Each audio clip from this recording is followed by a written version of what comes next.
श्री भक्तमाल जी में जयदेव महाप्रभु के जब चरित्र का वर्णन श्री नाभा जी करते हैं तो वहां वर्णन करते हुए जो छप्पे गाया है, उस छप्पे में श्री नाभा जी स्पष्ट रूप से इस बात को सबको बता रहे हैं। क्या? जयदेव कवि नभ चक्कवे खंड मंडलेश्वर आन कवि प्रचुर भयो तिहु लोक गीत गोविंद उजागर।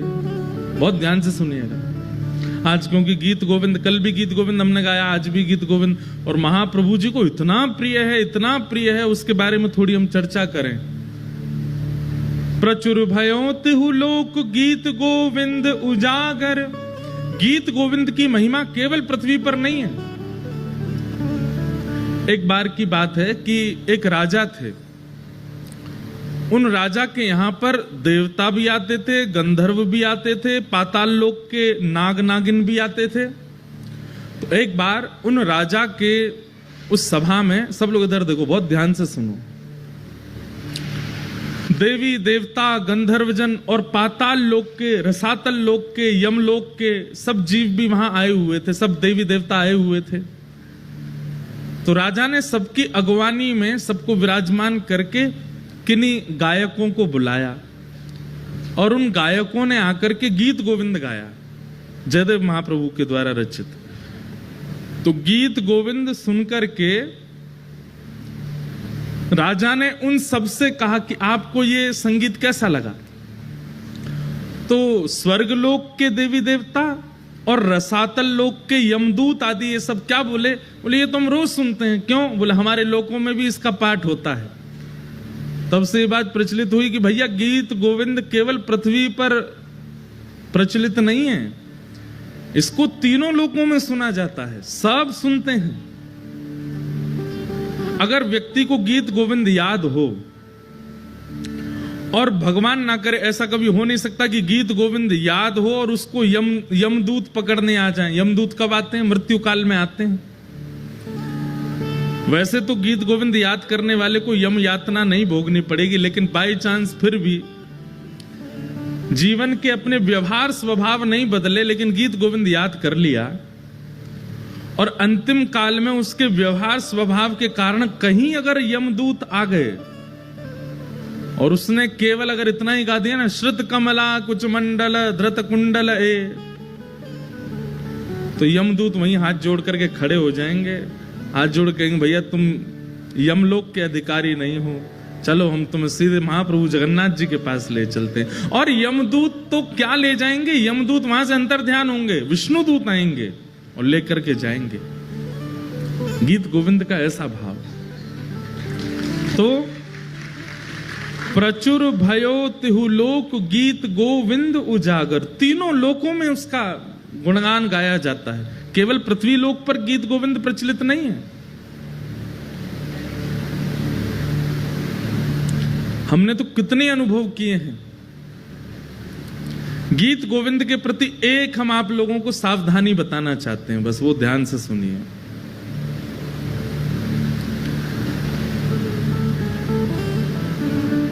वैसे तो ये सावधानी रखने वाली बात भी है, लेकिन कई लोग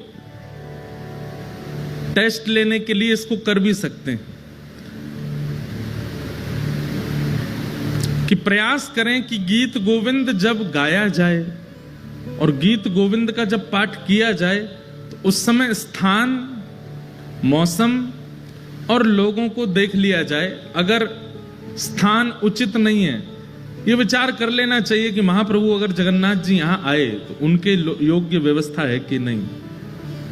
मौसम, कड़कती धूप पड़ रही है, भयंकर गर्मी, पसीना निकल रहे हैं महाराज, उस समय गीत गोविंद मत गाइए। और सामने बैठे हुए लोग अगर वो अधिकारी नहीं हैं, वो दूषित खाते हैं, दूषित पीते हैं, या किसी ऐसी सभा में है जहां विवाह का फंक्शन हो रहा है, किसी के ब्याह का क्रम चल रहा है, किसी का कुछ ऐसा चल रहा है जहां लोग खा भी रहे हैं, डोल रहे हैं, ऐसी जगह गीत गोविंद नहीं गाना। अधिकार का विचार करके गीत गोविंद का प्रस्तुतिकरण और गायन करना। अब ये भागवत की कथा है, यहां सब योग्य बैठे हैं, महाप्रभु जी विराजमान है, भागवत जी विराजमान है, इतने सारे वैष्णव विराजमान, यहां गीत गोविंद गाएं, ठाकुर जी आएंगे विराजेंगे। क्योंकि अष्टपदी अभ्यास करे तही बुद्धि बढ़ावे, और श्री राधा रमण प्रसन्न सुनन निश्चित तह आवे। श्री नाभाजी कह रहे हैं जगन्नाथ महाप्रभु तो राधा रमण जी जगन्नाथ जी में कोई अंतर नहीं है, लेकिन यहां पर जो शब्द कहा गया है वो सुनिए, श्री राधा रमण प्रसन्न सुनन निश्चित तह आवे। निश्चित शब्द लगा करके श्री नाभाजी ने इस बात को प्रमाणित कर दिया कि गीत गोविंद अष्टपदी का एक अक्षर भी जब प्रारंभ होता है ठाकुर जी उसी समय आ जाते, आकर के बैठ जाते और पूरा सुनते।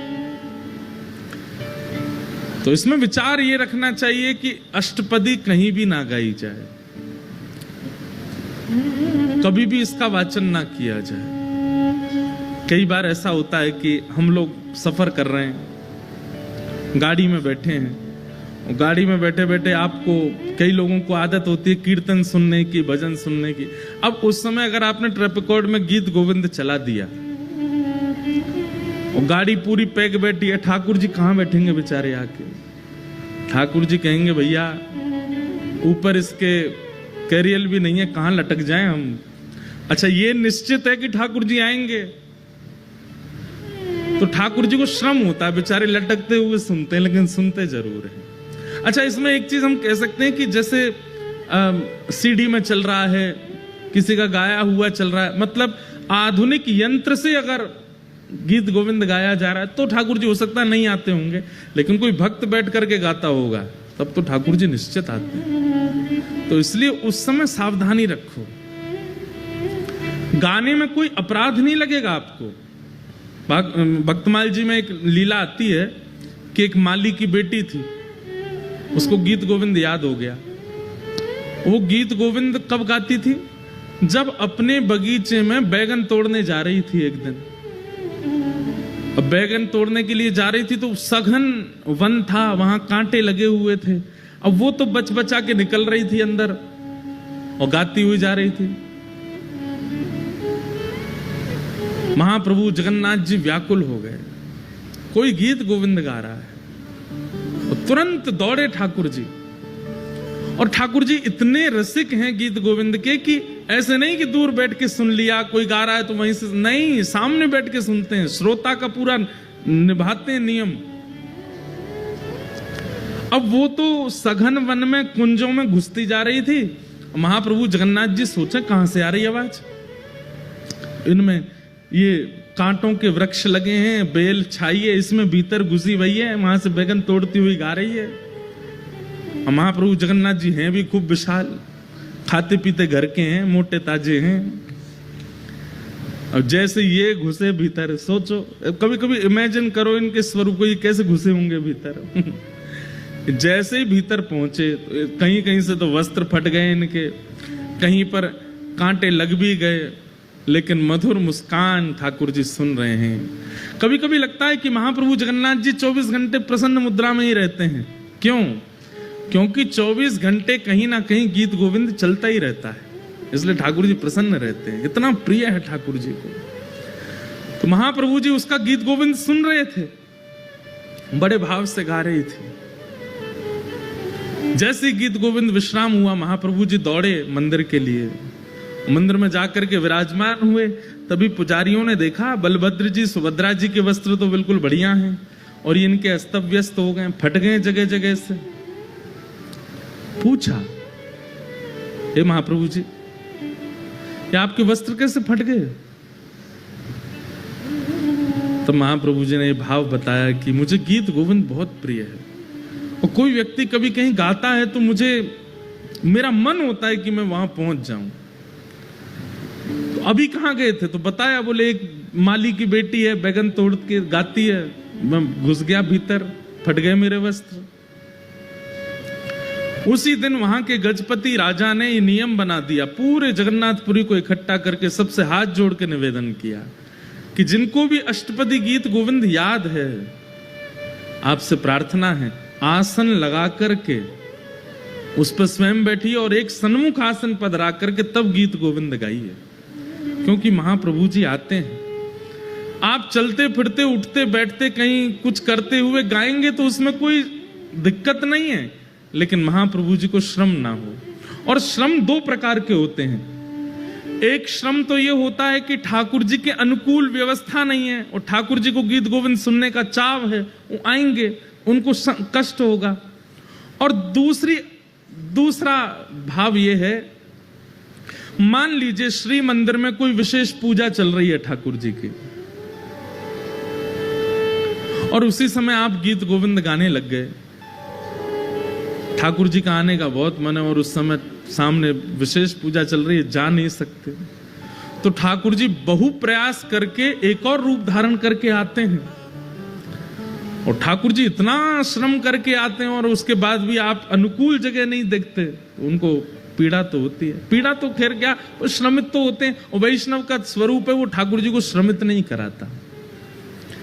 इसलिए गीत गोविंद का कभी भी पाठ कीजिए तो इस बात का ध्यान रखिए कि अनुकूल व्यवस्था है कि नहीं।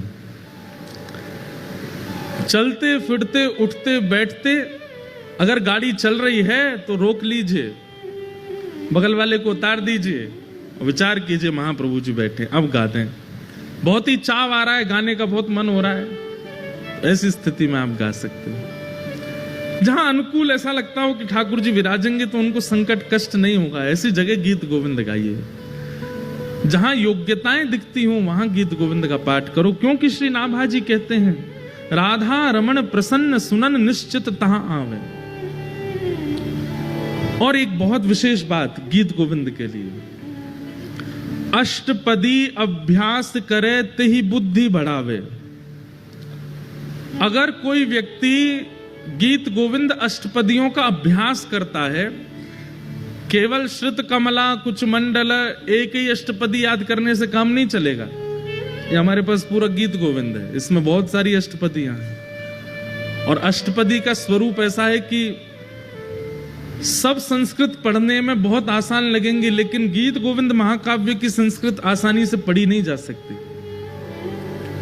छंद ऐसे हैं कि आप सामान्यतया पढ़ नहीं पाओगे, इसलिए उसका अभ्यास कीजिए। और अगर आप गीत गोविंद अष्टपदियों का अभ्यास करते हैं, नित्य उनको पढ़ते हैं, नित्य उनको अपने ध्यान में लाते हैं, तो उससे क्या होगा, श्री नाभा जी कहते हैं, तेहि बुद्धि बढ़ावे। बुद्धि बढ़ावे मतलब विवेक जागृत होता है। एक बात सुनिएगा,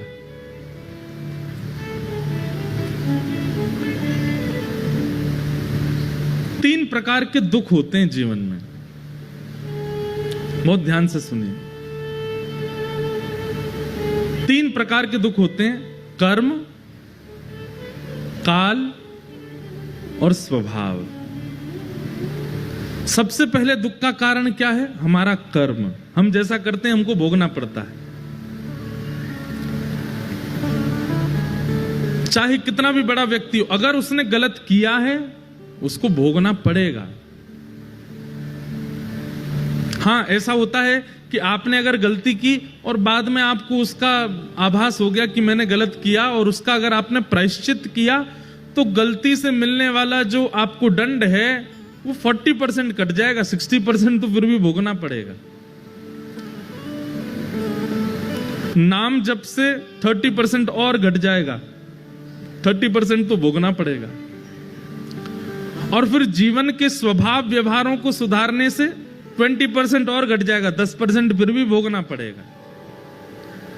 और 10% जब बच जाए तो अगर वैष्णव बुद्धि होगी आप उसको स्वीकार करके भोग लोगे, आप उससे भागोगे नहीं। मेरा कर्म है, अब आ रहा है तो आने दो, 10% तो भोग ही लोगे।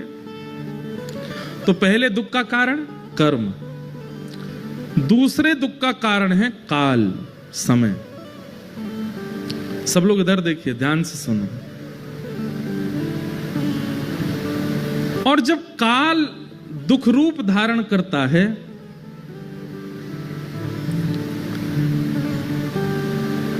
तो काल क्या करता है, मति का हरण कर लेता है।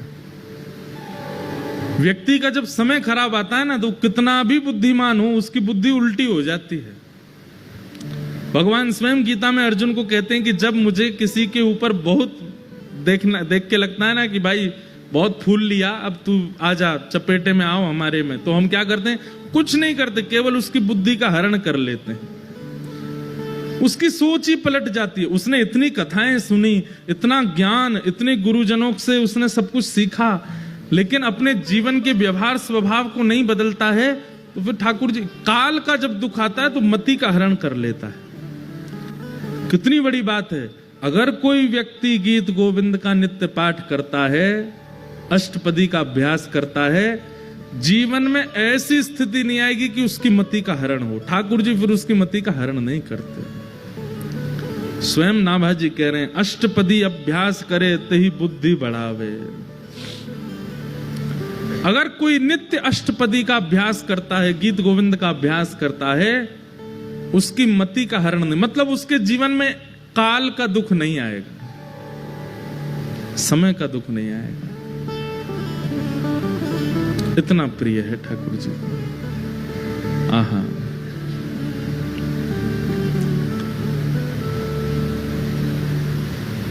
अरे और कहां तक कहें।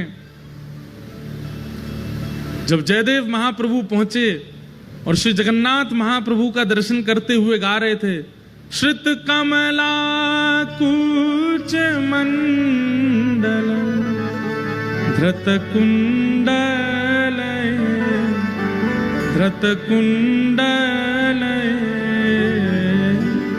कलित ललित वनमाल तक पहुंचे थे। बस गाना तो चाह रहे थे जय जगदीश हरे, लेकिन श्री जगन्नाथ महाप्रभु अपने मधुर अधरों से गाने लगे, जय जय देव। आज जय जगदीश हरे नहीं होगा, आज जय जय देव हरे होगा। हे जयदेव, तुम्हारे इन भावों को हम प्रणाम करते हैं। हमारी इन अंतरंग स्थितियों को तुम लिख रहे हो, हम वंदन करते हैं। श्री जयदेव महाप्रभु वो पहले ब्याह नहीं कर रहे थे। इधर देखो, ध्यान से सुनो। सबको आवाज आ रही है हमारी? किसी को नहीं आ रही हो तो हाथ ऊपर करो। सबको आ रही है ना? हाँ, तो ध्यान से सुनो। जयदेव महाप्रभु पहले ब्याह नहीं कर रहे थे, और ये निश्चित होता है कि जिसके अंदर भक्ति मात्रा में आ जाती है वो ब्याह से भागता है। वो संसार के विषयों से कहीं ना कहीं स्वयं को बचाता है। तो जयदेव महाप्रभु, आपके माता पिता जो थे वो बाल्यकाल में ही चले गए थे, तो बचपन से ही आप जगन्नाथ महाप्रभु को ही अपने माता पिता मानते थे। जब जगन्नाथ भगवान का इन्होंने दर्शन किया, तो दर्शन करने के बाद में इनके मन में भाव आया कि मैं एक नियम धारण कर लेता हूं। क्या? मैं इतना विरक्त भाव में रहूंगा, वृक्ष के नीचे रहा करूंगा, और एक रात जिस वृक्ष के नीचे रहा, दूसरी रात उस वृक्ष के नीचे नहीं रहूंगा। ऐसा नियम बना लिया जयदेव महाप्रभु ने। गीत गोविंद इतना प्रिय लेखनी से नहीं बना है, इतना प्रिय शब्दों से नहीं बना है, इतना प्रिय जगन्नाथ जी को रचयिता की वजह से बना है। शब्द तो संस्कृत के हैं, मैं भी लिख सकता हूं, आप भी लिख सकते हो। कई बार सब्जी अच्छी नहीं बनी है, लेकिन किसने बनाई है? पत्नी ने बनाई है, तो अच्छी बतानी पड़ती है। कैसी बनी? बहुत अच्छी बनी, बहुत बढ़िया बनी है। अरे चलो, पत्नी तो रोज बनाती है, पति ने बनाई है। हाँ, पति कभी कभी भोजन रसोई घर में घुस जाता है तो गैस चूल्हा सब घबरा जाते हैं, बोले आज हमारी शामत है, आ गया, अब बनाएगा कुछ। तो जब पति रसोई घर में जाता, उस दिन सबसे ज्यादा खुश होती है पत्नी, और बच्चे तो कूदते रहते, आज पिताजी बनाएंगे कुछ। तो पतिदेव कैसा भी भोजन बनावे, पत्नी जब पाती है तो क्या कहती? बहुत अच्छा बना, बहुत अच्छा, सब कुछ। पत्नी को पता चल जाता है इसमें नमक कम है, नींबू भी कम है, थोड़ी सी मिर्च ज्यादा हो गई है, बच्चों को कहती है नहीं नहीं इसका पेट भरा, इसको मैं दोबारा खिलाऊंगी, वो फिर बाद में सही करके बच्चों को खिलाती है, लेकिन पति से क्या बोलती है, बहुत अच्छा बनना है। मतलब सामग्री से कई बार प्रेम नहीं होता है, सामग्री बनाने वाले से प्रेम होता है। महाप्रभु जगन्नाथ जी को सामग्री तो बहुत प्रस्तुत करने वाले हैं, पर प्रस्तुत करने वाला कैसा है उससे ठाकुर जी को सामग्री अच्छी लगती है। ये गीत गोविंद इतना प्रिय क्यों है ठाकुर जी को? क्योंकि जयदेव महाप्रभु, और उन जयदेव महाप्रभु ने ऐसा नियम बना लिया कि मैं एक वृक्ष के नीचे एक रात रुकूंगा और अगले दिन दूसरे वृक्ष के नीचे चला जाया करूंगा।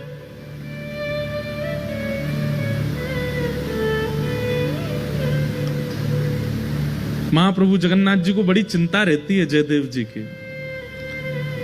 उनको लगा कि बताओ मेरा इतना प्रिय जयदेव, उसकी रचना मुझे इतनी प्रिय कि ठाकुर जी आज भी गीत गोविंद ओढ़ के सोते हैं, हृदय से लगा के सोते हैं। अरे भाई कोई प्रेम का निर्वहन 10 साल कर ले, 20 साल कर ले, 50 साल कर ले, 60 साल कर ले, श्री जगन्नाथ महाप्रभु 1000 साल से अपने प्रेम का निर्वहन कर रहे हैं। एक भी रात पिछले 1000 सालों में ऐसी नहीं गई है जिसमें महाप्रभु जगन्नाथ जी गीत गोविंद को लपेट करके ना सोए हो। हर रात गीत गोविंद को अपने हृदय से लगा के सोते हैं।